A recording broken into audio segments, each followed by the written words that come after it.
আজ বানাবো fried rice. Fried রাইসের জন্য চাল নিয়েছি, চাল ভিজিয়ে দেবো 1 ঘন্টা। সবজিগুলো কেটে নেব।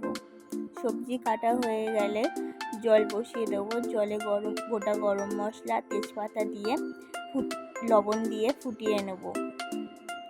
জল ভালোভাবে ফুটে গেলে ভিজিয়ে রাখা চাল দিয়ে দেব।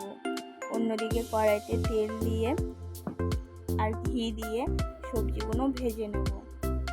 আমি এখানে সব সবজি একই সঙ্গে ভেজে নিচ্ছি। আপনারা চাইলে একটা করে সবজি ভেজে তুলে রেখে আবারও অন্য সবজি ভাজতে পারেন।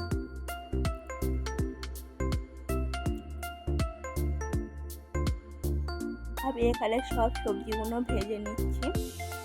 অন্যদিকে আমার ভাতটা ফুটে গেছে, ভাতটা আমার হয়ে গেছে। এবার আমি ফ্যান ঝরিয়ে নেব।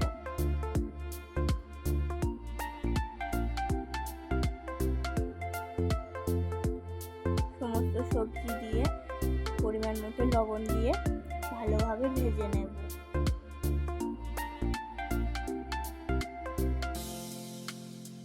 ভালোভাবে ভাজা হয়ে গেলে কড়াইতে একটু মাঝখান করে সবজি সরিয়ে কাজু কিশমিশ দিয়ে ভেজে নেব। ভেজে তুলে নেব। সব কিছু একই সঙ্গে ভেজে নেব।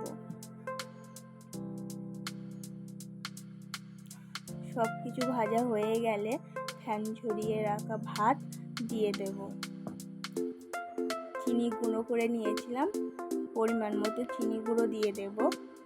ঘি দিয়ে দেব। চাল ভাত হওয়ার সময় আমি লবণ দিয়েছিলাম, তাই আর লবণ দিইনি। সবজিতেও লবণ দিয়েছি। গোলমরিচ গুঁড়ো দিয়ে ভালো করে ভেজে নেব। ভালো করে ভেজে নিয়ে কালারটা আমার চেঞ্জ হয়ে গেছে, নামিয়ে নেব।